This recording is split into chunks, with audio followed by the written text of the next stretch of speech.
माणसाची वास्तविक झोप, नैसर्गिक झोप ही दोन भागांमध्ये असते, आता असं कळून चुकलेलं आहे. एक रात्रीची मुख्य झोप आणि एक दुपारची हलकीशी झोप.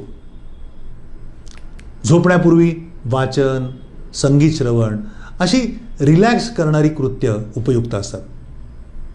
रात्री झोपण्यापूर्वी गरम पाण्याची अंघोळ ही देखील उपयुक्त ठरू शकते. बेडरूममध्ये सुंदर असा अंधार असणं अत्यावश्यक आहे. अंधार आणि शांतता, टीव्ही, प्रखर प्रकाश, मोबाईल हे झोपेचे शत्रू आहेत. दिवसभरात उन्हात जाणं खूप आवश्यक आहे. झोपेसाठी सूर्यप्रकाश आणि त्याचं मेंदूत नोंदलं जाणारं चक्र हे खूप आवश्यक असतं. त्यामुळे सूर्योदयाच्या वेळी सूर्यप्रकाशात न्हाणं ही रात्री चांगली झोप येण्यासाठीची एक चांगली युक्ती आहे. समजा झोप येतच नसेल तर बिछाण्यात तळमळत पडणं टाळावं. त्याऐवजी उठून एखादी रिलॅक्स होणारी गोष्ट करावी.